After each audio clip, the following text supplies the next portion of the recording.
E aí pessoal, tudo certo? Eu sou a Lana Rodrigues e esse é a Medicina Resumida. Vamos continuando o estudo do sistema endócrino, que já está quase no finalzinho. E para terminar, falta eu falar da fisiologia do sistema reprodutor feminino. Só que como ela é muito extensa, eu vou dividir em 2 vídeos. Então nesse vídeo eu vou falar das transformações que ocorrem no corpo da mulher todo mês e também das funções dos hormônios envolvidos, beleza? Então se interessou, agora só um pouquinho que eu volto depois da vinheta. Pode soltar.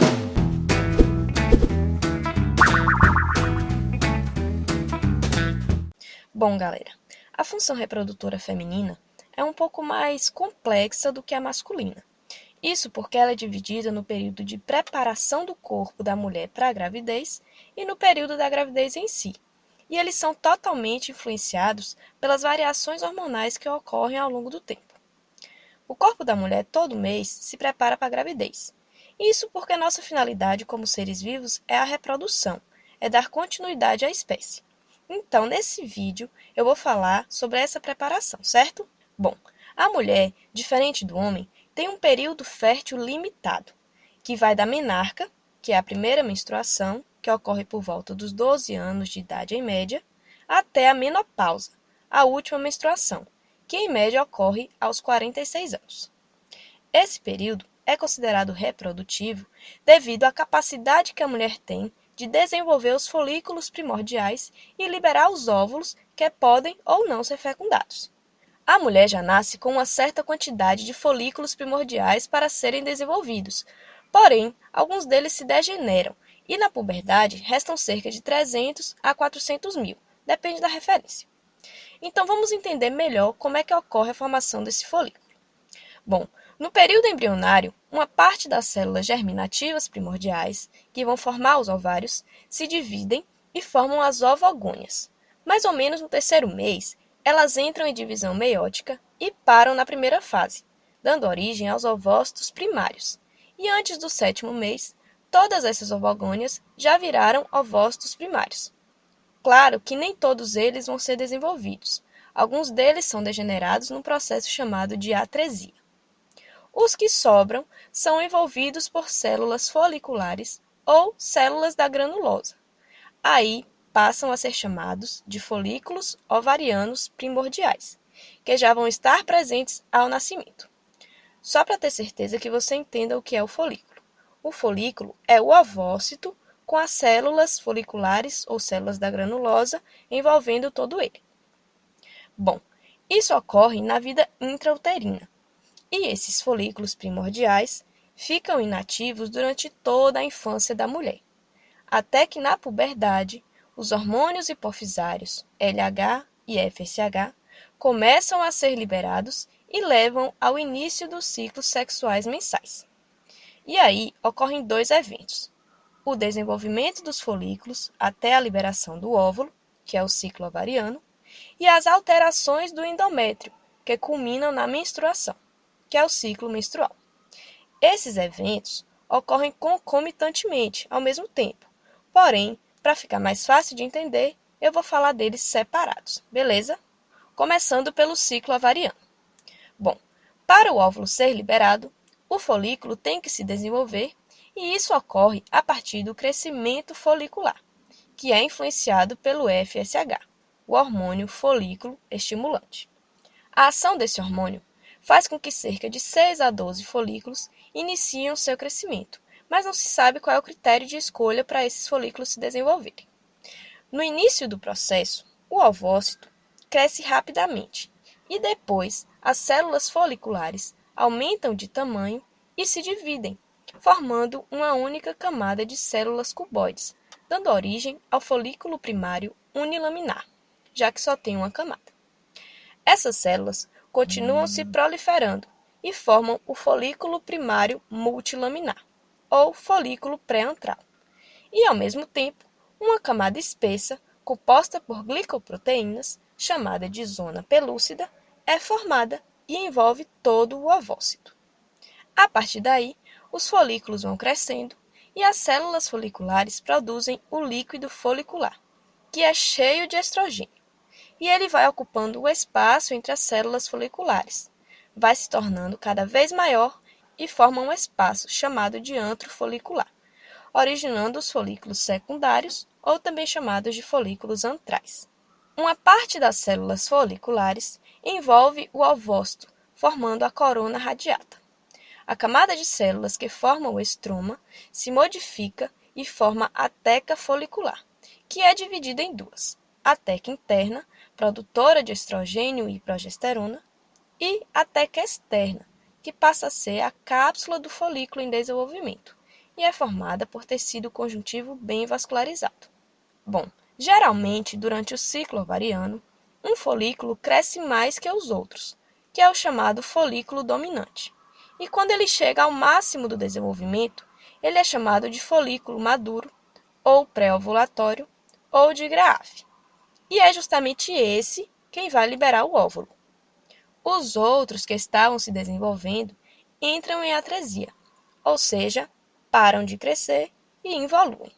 Esse crescimento rápido do folículo é estimulado pelo FSH, como eu disse, mas o estrogênio que é liberado dentro dele estimula a expressão de mais receptores de FSH nas células da granulosa e deixa essas células ainda mais sensíveis.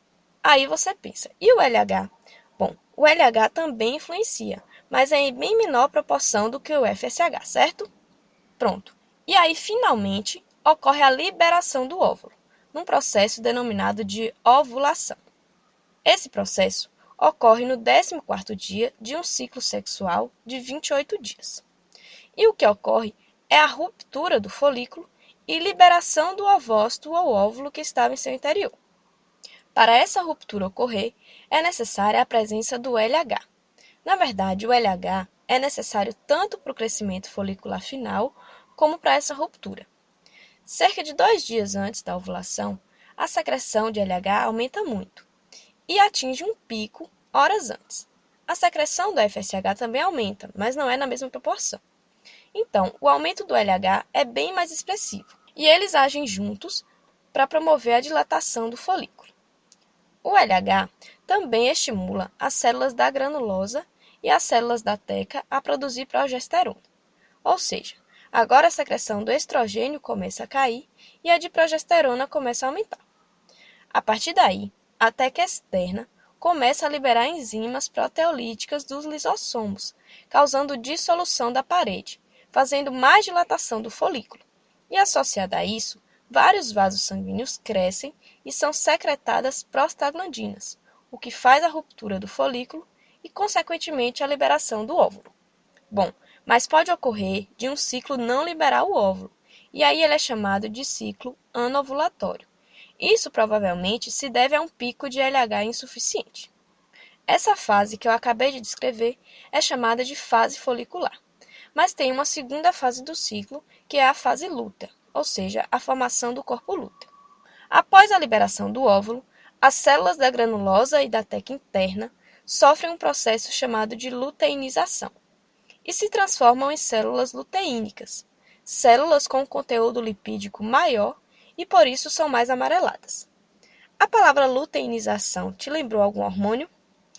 Isso mesmo. O hormônio responsável por esse processo é o hormônio luteinizante, o LH, e é justamente por isso que ele recebe esse nome. O conjunto dessas células luteínicas é denominado de corpo lúteo e compõe o início da fase lútea do ciclo ovariano.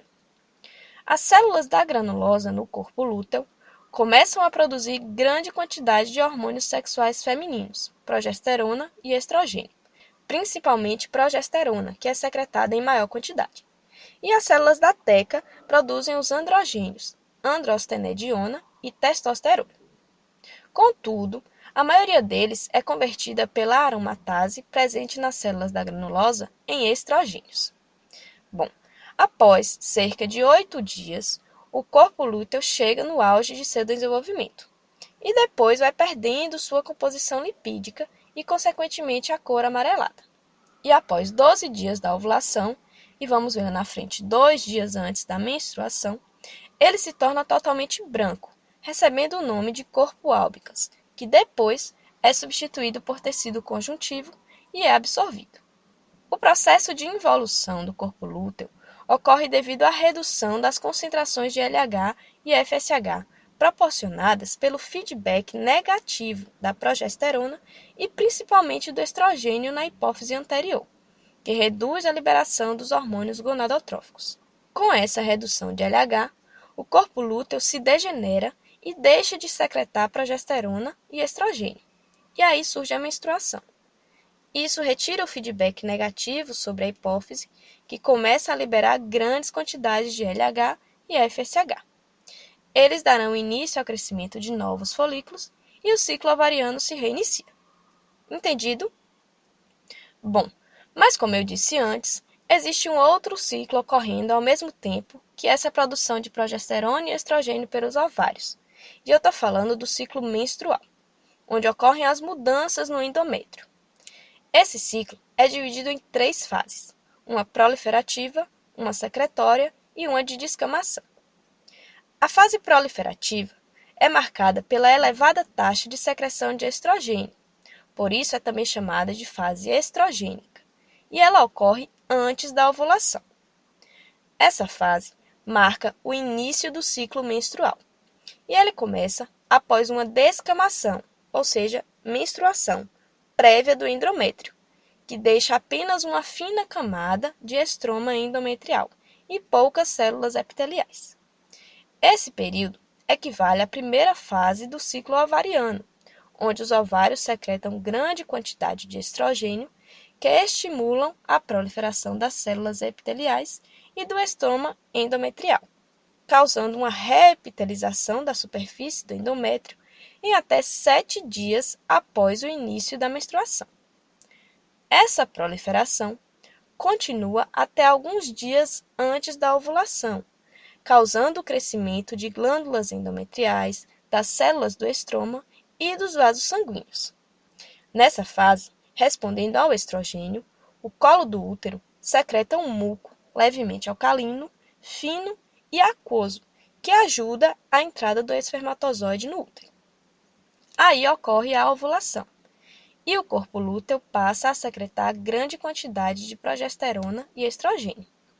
Os estrogênios causam leve proliferação adicional, e a progesterona estimula os processos secretórios do endométrio, dando início à fase secretora, ou também chamada de fase progestacional. Nessa fase, as glândulas aumentam, as substâncias secretórias se acumulam nas células epiteliais glandulares, o citoplasma das células estromais aumentam, bem como a quantidade de lipídios e glicogênio, e o aporte sanguíneo também acaba sendo elevado. Você percebeu que até agora os processos que ocorrem são para deixar o endométrio, digamos, saudável e rico em nutrientes e oxigênio? Bom, isso está acontecendo justamente para propiciar um ambiente favorável para receber o óvulo fertilizado durante a fase proliferativa. Esse óvulo deveria sair das tubas uterinas e se implantar no endométrio secretor para se desenvolver, dando origem à gravidez. Mas isso pode ou não ocorrer. Bom, nessa fase, ao contrário da fase anterior, respondendo à progesterona, o colo do útero produz um muco escasso, levemente ácido e espesso, que prejudica o espermatozoide, dificultando sua entrada, porque nessa fase não é o momento de o espermatozoide entrar para fecundar o óvulo, beleza? Contudo, quando não há a fertilização do óvulo, cerca de 2 dias antes do final do ciclo menstrual, o corpo lúteo involui, ou seja, ele morre e a secreção de estrogênio e progesterona reduz, como vimos antes. Essa redução, principalmente de progesterona, diminui a estimulação das células endometriais, causa vasoconstricção dos vasos sanguíneos devido à liberação de prostaglandinas, diminui os nutrientes e tudo isso causa necrose do endométrio. A partir daí, o endométrio começa a se descamar, dando origem à menstruação. E essa massa de tecido descamada, junto com as ações contráteis das prostaglandinas, estimulam a contração uterina para expelir esse conteúdo. Aí, cerca de 4 a 7 dias após o início da menstruação, a perda de sangue para, porque o endométrio já se recuperou totalmente nesse período, e aí já se pode reiniciar um novo ciclo. Pronto! Agora, para garantir que você entenda bem a relação entre os hormônios e as fases do ciclo, vamos dar uma olhadinha nesse gráfico. Como é um ciclo, podemos começar de qualquer ponto. Então, vou começar a partir do final da menstruação. Nesse período, as concentrações plasmáticas de estradiol, que é o estrogênio, e a progesterona estão baixas. Porém, a de estradiol já começa a aumentar. É a fase estrogênica, enquanto a de progesterona permanece a mesma. Consequentemente, as concentrações de LH e FSH, que estavam mais elevadas durante a menstruação, começam a reduzir por feedback negativo.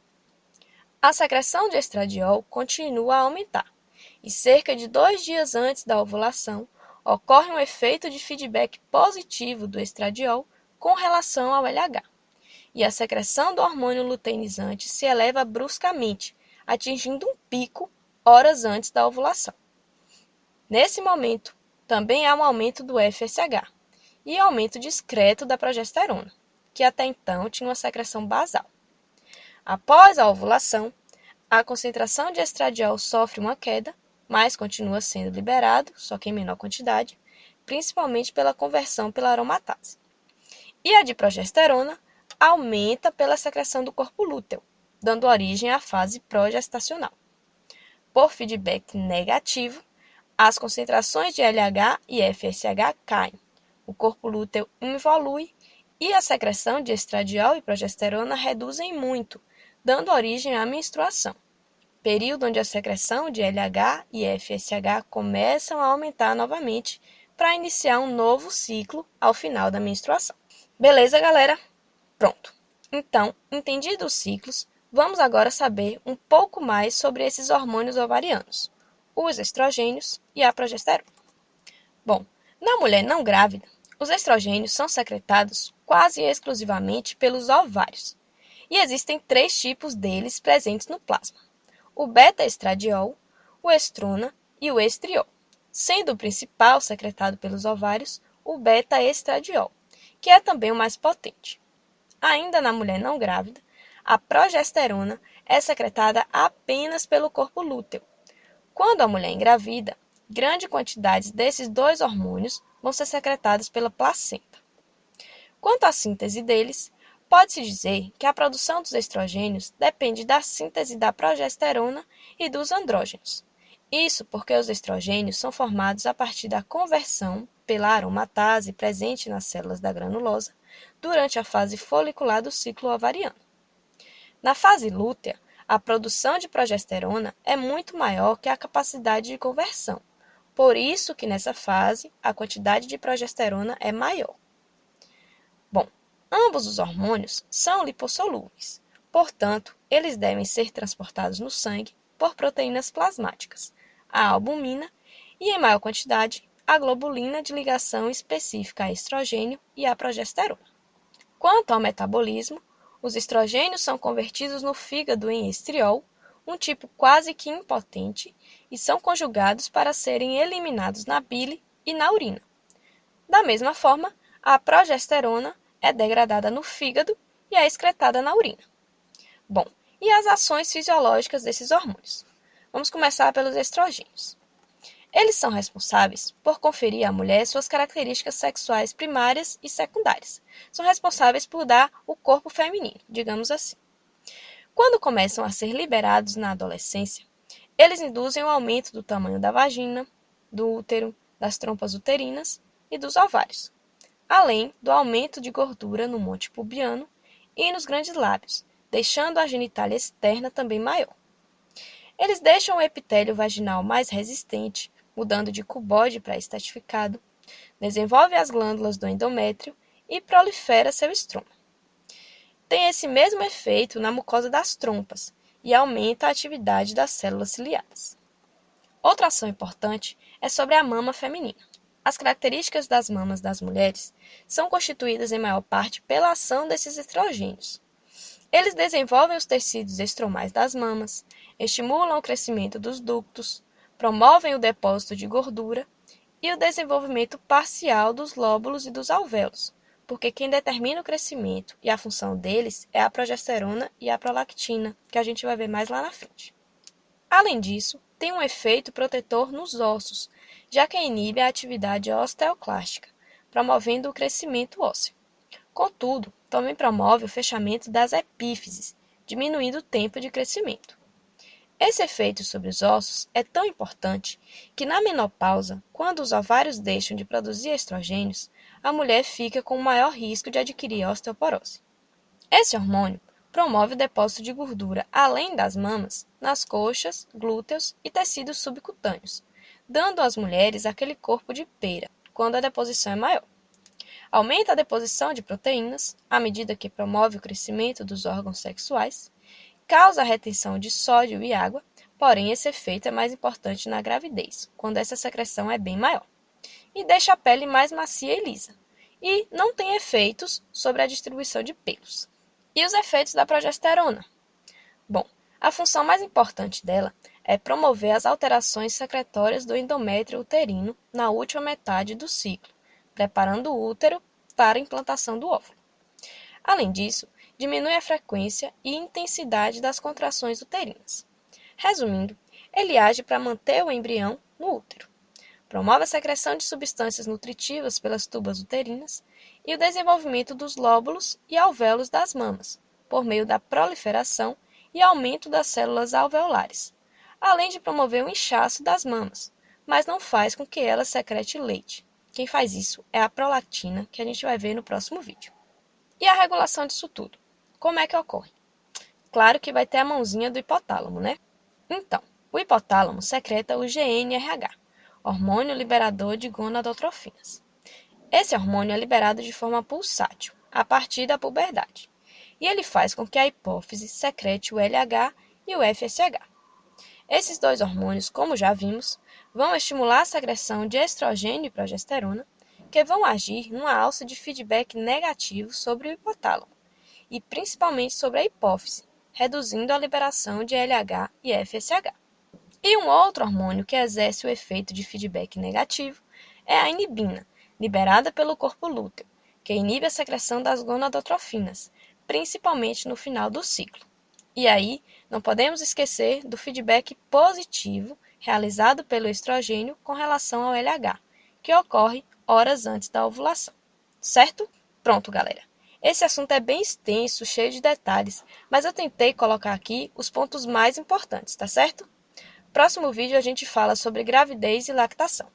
Então, se gostou do vídeo, se te ajudou, deixa aqui seu gostei, se inscreve no canal para não perder nenhuma novidade. Qualquer dúvida ou sugestão, como sempre nos comentários, e segue a gente lá nas redes sociais, beleza?